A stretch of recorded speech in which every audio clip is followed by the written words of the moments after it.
Bismillahirrahmanirrahim. Alhamdulillahirabbil alamin. Allahumma shalli wa sallim ala sayidina Muhammadin miftahi babi rahmatillah adada ma fi ilmillah salatan wa salaman daimaini bidawami mulkillah wa ala alihi wa sahbihi. Assalamualaikum warahmatullahi wabarakatuh. Ikhwani rahimakumullah, dimanapun Anda berada dan kapanpun Anda berada, alhamdulillah saat ini kita bisa bertatap muka, bertemu walaupun tidak secara fisik. Kita bertemu di media yang disiapkan oleh Allah Subhanahu wa Ta'ala dalam keadaan sehat walafiat. Mudah-mudahan pertemuan kita ini berkah, berkah dan manfaat. Kita mengangkat tema tentang menyegarkan iman. Iman itu artinya kita percaya. Punya iman, punya kepercayaan. Dalam Islam ada rukun iman yang 6 itu. Nah, orang kalau udah imannya itu kuat, percaya pada Allah Subhanahu wa Ta'ala, maka hidupnya akan menjadi serba mudah. Hidupnya menjadi serba mudah. Contoh, saya punya sahabat. Misal ya, saya punya sahabat yang kaya raya, super power, dan menguasai banyak bidang, serta punya kemampuan yang jarang dimiliki oleh orang banyak. Ketika saya percaya teman saya itu akan menolong saya, percaya teman saya itu akan membantu saya, percaya teman saya itu akan hadir untuk saya, maka saya menjalani hidup ini ketika nggak punya uang nyantai. Saya punya teman yang kaya raya. Ketika saya mengalami kesulitan, saya pun nyantai. Saya punya teman yang dia itu punya kekuasaan yang super power. Saya merasa nyantai karena saya percaya teman saya akan menolong saya, percaya teman saya baik sama saya, percaya teman saya akan hadir untuk saya. Maka jadinya nyantai dan tenang. Itu baru percaya kepada teman, percaya kepada seseorang, punya dampak yang seperti itu kepada hati, kepada diri kita, padahal tidak ada seorang makhluk pun yang bisa dipercaya pada hakikatnya. Karena makhluk itu lemah, manusia apalagi, lemah dan mudah bosan dan jiwanya suka berbolak-balik berganti-ganti. Lantas bagaimana dengan Allah Subhanahu wa Ta'ala yang menciptakan semua ciptaan, yang maha kuasa, yang maha bisa, yang maha besar, yang maha kaya, yang maha mampu, yang maha berkuasa dan maha-maha yang lain. Kalau kita percaya kepada Allah Subhanahu wa Ta'ala, maka kita yakin sepenuh hati Allah selalu hadir. Gak pernah Allah tidak hadir. Allah selalu bisa. Mustahil Allah gak bisa. Allah selalu kuasa dan maha kuasa. Mustahil Allah itu lemah. Allah itu maha kaya dan maha mengayakan. Mustahil Allah itu miskin. Allah itu maha pengasih lagi maha penyayang, yang selalu menyayangi kita hamba-hambanya. Kalau percaya seperti itu, maka menjalani hidup itu mudah. Mudahnya bagaimana? Ala bidzikrillahi tatmainnul qulub. Ketahuilah sesungguhnya hanya dengan mengingat Allah Subhanahu wa Ta'ala, hati itu akan menjadi itmi'nan, tenang. Gak ada gejolak, gak ada resah, gak ada gelisah, yang ada tenang dan tenang dan tenang. Kenapa? Karena ingat punya Allah yang maha kuat, ingat punya Allah yang maha bisa, ingat punya Allah yang maha mengayakan, ingat punya Allah yang maha mencukupi, ingat punya Allah yang maha menemani, ingat punya Allah yang maha segala-galanya. Maka tenang. Nah, sekarang timbul permasalahan. Kenapa ini? Hidup jadi sering resah. Hidup menjadi sering gelisah. Hidup menjadi tidak tenang. Apakah nggak punya iman? Jawabannya punya. Apakah Nggak percaya pada Allah Ta'ala? Jawabannya percaya. Lantas kenapa ada kegelisahan, ada ketidaktenangan, ya, ada kebingungan? Jawabannya adalah sederhana. Kadar percayanya ini tipis. Kalau bahasa mudahnya, al-iman yazid wa yanqus. Iman itu pasang, naik, kuat, dan surut, turun, melemah. Pada titik iman itu lemah, maka menjadi muncul bisikan keraguan, ya, menjadi lebih percaya pada yang tampak, percaya pada tabungan, percaya kepada usaha. Maka ketika tabungannya tipis, usahanya itu juga kecil, ya, kemampuannya itu lemah, maka hidupnya pun dalam resah dan gelisah. Karena percayanya sama Allah tipis. Yang besar percayanya kepada selain Allah Subhanahu wa Ta'ala.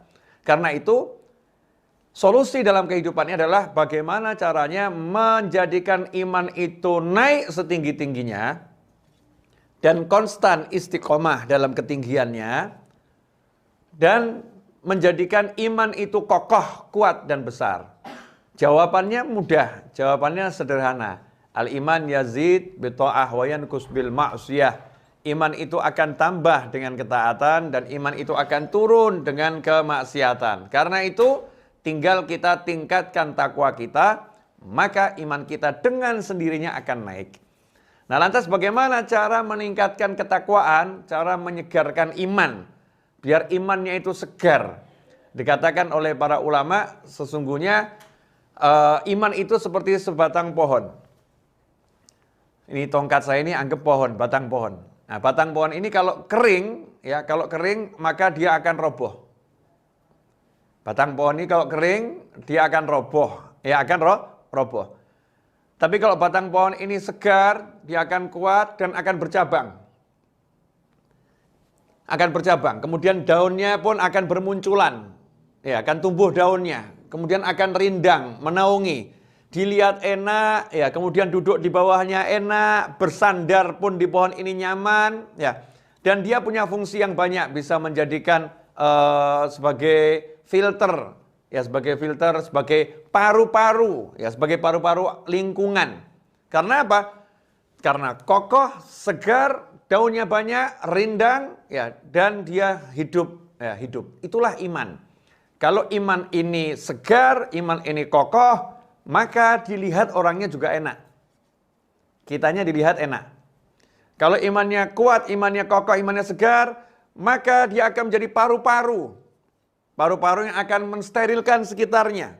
Maka orang yang dekat dengan orang yang imannya kuat, ragunya pun akan terkikis. Tiba-tiba kok jadi yakinnya kuat ya. Dekat sama orang tersebut, semangatnya tinggi ya. Kenapa? Karena difilter. Ini pohon yang rindang tadi mampu memfilter kotorannya, menyaring, bahkan membersihkannya. Seorang mukmin yang imannya kuat, maka yang di sekitarnya pun akan menjadi tenang. Di sekitarnya pun menjadi bersemangat. Sampai sedemikian hebat pengaruhnya. Lantas gimana nih cara menyuburkan, menyegarkannya? Jawabannya sederhana. Kalau tanaman itu ya disirami, ya tanaman itu kemudian diberi pupuk, maka iman kita harus disirami, iman kita harus diberi pupuk. Nah, terus bagaimana tanamannya? Disiraminya dengan apa? Jawabannya disirami, diberi pupuk dengan yang namanya ketaatan. Dan ketaatan itu diantaranya adalah zikrullah. Berzikir kepada Allah Subhanahu wa Ta'ala. Nah, ini sekarang ini kita aneh. Kita pengen imannya kuat, tapi kita nyebut kalimat la ilaha illallah sehari cuma sedikit. Enggak disirami dengan la ilaha illallah, bagaimana bisa kuat nih imannya? Karena sumbernya iman adalah kalimat tauhid. Itu sumber utamanya iman. Pangkal utamanya iman di situ. Bedanya antara mukmin sama kafir adalah punya kalimat tauhid atau tidak. Kemudian sholawat kepada Nabi Muhammad SAW. Setiap hati itu akan berkarat. Dan yang menyebabkan hati itu menjadi mengkilap adalah kalau disolawatin. Ya, sholawat itu menjadikan hati mengkilap.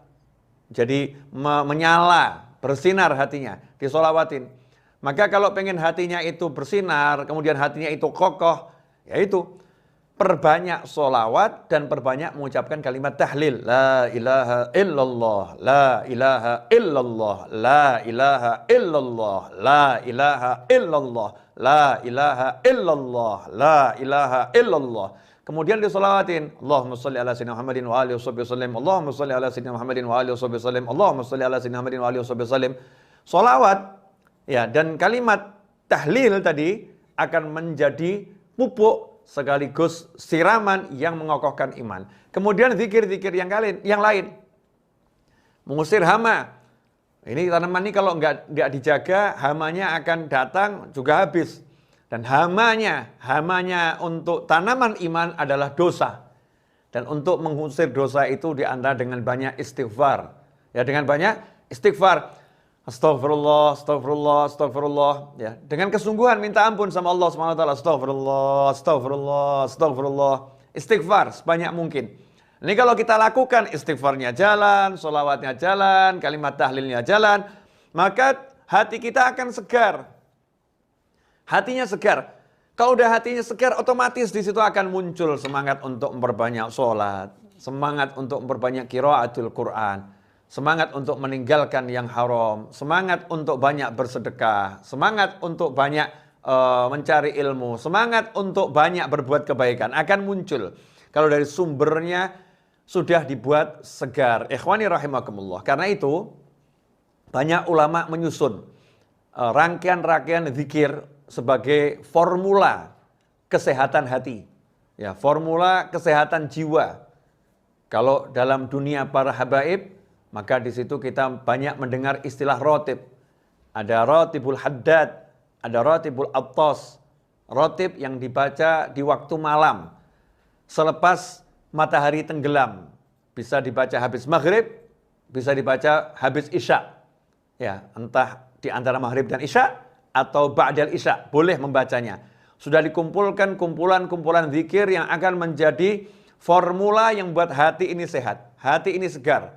Kemudian kita juga mengenal wirid, rangkaian-rangkaian zikir yang lebih panjang. Ya, lebih panjang, lebih banyak jumlahnya, aneka ragam isinya. Biasanya dibaca di antaranya di pagi hari seperti Wirdul Latif. Kumpulan dari zikir-zikir nabawi yang dibaca di pagi hari.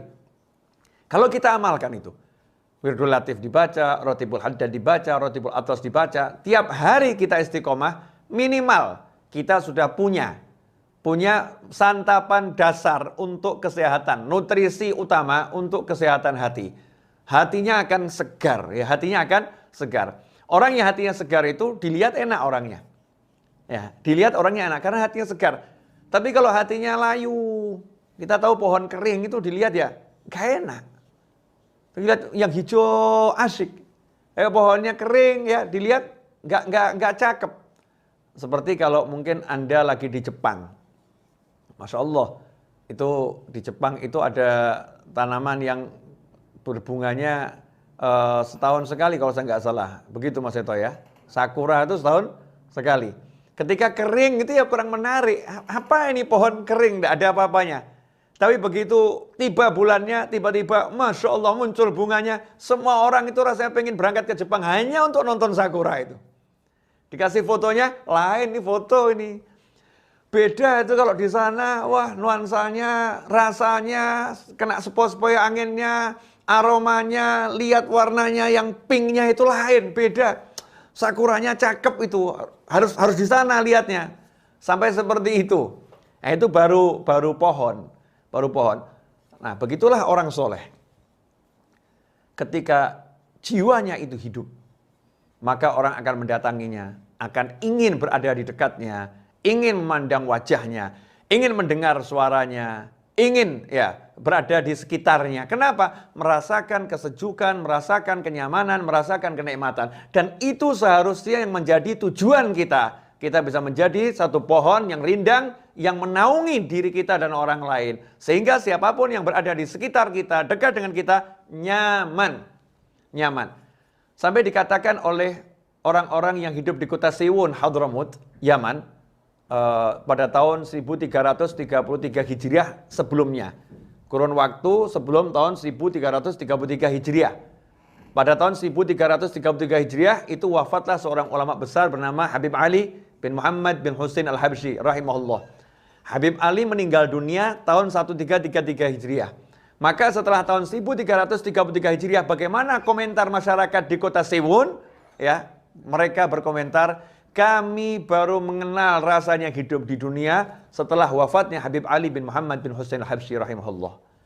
Kami baru merasakan hidup di dunia setelah wafatnya Habib Ali. Artinya saat Habib Ali masih hidup tidak merasa hidup di dunia. Kenapa begitu? Dunia itu tempatnya orang keluh kesah, dunia itu tempatnya orang susah, dunia itu tempatnya orang merasakan yang gak enak. Tetapi saat ada Habib Ali, maka mereka semua tidak merasakan yang gak enak. Yang gak enak itu diredam sehingga rasanya gak ada. Mengalami yang gak enak, tapi tidak merasakan semuanya itu. Kenapa gak merasakan?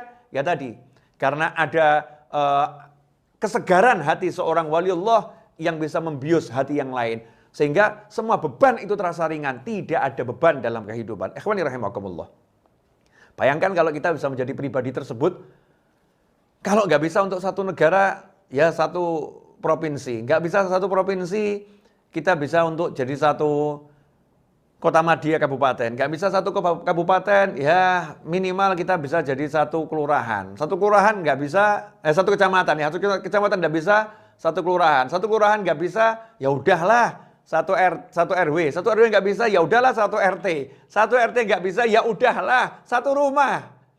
Kita bisa menjadi pribadi yang membuat orang yang tinggal dengan kita seisi rumah merasakan seperti tidak hidup di dunia.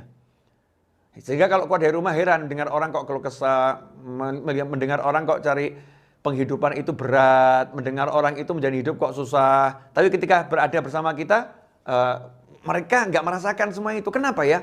Kami nggak merasakan yang dirasakan orang-orang itu. Jawabannya adalah, kamu hidup bersama siapa? Kamu tinggal bersama siapa? Di sekitarmu ada siapa? Nah itu pengaruhnya orang yang soleh. Ya pengaruhnya orang yang soleh. Bayangkan kalau di suatu wilayah muncul manusia yang seperti ini sebanyak mungkin, maka gejolak apapun yang terjadi akan teredam dengan kesolehannya tersebut. Dan itulah yang dibangun oleh para aulia wassolihin, yang dibangun oleh para wali. Jadi para wali itu membangun dirinya untuk masyarakat. Bukan untuk masyarakat, membangun dirinya untuk masyarakat. Sehingga masyarakatnya dengan sendirinya akan berubah. Karena itu ya ikhwani rahimakumullah, yang paling penting zaman sekarang adalah bagaimana kita menyegarkan iman kita. Ya, menyegarkan iman kita dengan cara berzikir pada Allah Ta'ala, dan yang paling penting adalah duduk bersama cari ilmu semacam ini. Karena orang yang mencari ilmu itu penyegaran yang luar biasa. Ya, penyegaran yang luar biasa dengan duduk bersama mencari ilmu. Karena itu para sahabat radhiyallahu ta'ala anhum ajma'in sampai-sampai mereka itu memanggil teman-temannya, ta'al bina nu'min sa'ah. Ta'al bina nu'min sa'ah. Ayo duduk bersama kami sesaat menyegarkan iman. Ya, sesaat menyegarkan iman. Duduk bersama untuk berzikir bersama, cari ilmu bersama agar iman kita semakin segar. Sahabat saja menyegarkan imannya. Sahabat itu ya, beliau menyegarkan keimanannya dengan cara mau duduk bersama temannya untuk cari ilmu, untuk membaca Al-Quran, untuk berzikir pada Allah Subhanahu wa Ta'ala. Ikhwani rahimakumullah. Di samping itu berzikir. Dikatakan bahwasannya kalimat la ilaha illallah jadidu imanakum, perbaurilah iman kalian, segarkanlah iman kalian dengan mengucapkan la ilaha illallah. Ya, segarkan iman dengan mengucapkan la ilaha illallah. Nah, saat ini kita tidak mau buat iman kita segar, tidak mau kita freshkan. Barang yang baru itu kan menyenangkan, barang yang baru itu kan disenangi. Nah, kalau iman kita itu baru terus segar terus, ya kita akan menjadi pribadi yang senang terus. Ya, dan menyenangkan, ya dan menyenangkan. Ikhwani rahimakumullah. Nah, ini penting ya, penting sekali kita membiasakan diri untuk duduk berzikir bersama, cari ilmu bersama, memperkuat iman. Karena ya porosnya di situ. Kuncinya di situ. Semua sumber keluh kesah, semua sumber keputusasaan, semua sumber ya ketidakenakan ya ini nih loh, hati ini. Hatinya ini lemah imannya, lowbat. Udah kalau lowbat nanti low sinyal, wah repot. Repot. Tapi kalau udah seger ya, segar hatinya ini Masya Allah, sinyalnya kenceng. Sinyalnya kenceng, nyambungnya ke Allah kuat. Sehingga nggak ada yang buat risau, nggak ada yang buat dia gelisah. Kenapa? Karena selalu ingat sama Allah Subhanahu wa Ta'ala. Ala bidzikrillahi tatmainnul qulub. Ketahuilah hanya dengan ingat Allah jiwa menjadi tenang. Karena itu Jangan kaget, jangan heran kalau orang-orang dulu itu rela pergi keluar kota sebulan sekali jauh hanya untuk hadir di majelisnya orang-orang soleh. Sebulan sekali. Kalau ditanya ngapain jauh-jauh? Mau ngecas. Biar hati saya semakin kuat. Ada juga orang-orang soleh. Orang soleh itu sendiri pergi ke tempatnya orang soleh yang lain. Ketika ditanya kenapa kamu kok pergi ke sana, ke tempatnya orang itu, ya, ke tempatnya ustadz itu, habib itu, kiai itu. Jawabannya adalah, ya saya pengen ngecas. Orang soleh aja pergi ke tempat temannya untuk ngecas. Ya untuk ngecas biar apa? Biar seger imannya. Karena itu jangan jadi manusia yang sombong, yang merasa nggak perlu disegarkan imannya, nggak perlu cari penyegaran iman, nggak perlu duduk sama orang untuk berzikir, nggak perlu duduk sama orang untuk cari ilmu. Ya, naudzubillah min dzalik. Kita sangat membutuhkan penyegaran iman. Ikhwani rahimakumullah. Karena itu biasakan untuk kumpul semacam ini, walaupun lewat dunia maya begini ya. Kita kondisikan ada waktu di mana kita duduk bersama walaupun di dunia maya. Biar apa? Biar iman kita tetap segar, kemudian tumbuh besar, kokoh, dan akan tumbuh daunnya rindang, menaungi banyak orang, sehingga nikmat hidupnya. Ikhwani, coba dicek sekarang. Mari kita cek dulu ya, cek. Semangat kita ini untuk taat kenceng atau lemah? Kalau semangatnya untuk taat kenceng, syukuri alhamdulillah. Yang kedua, kalau bisa taat seneng atau biasa?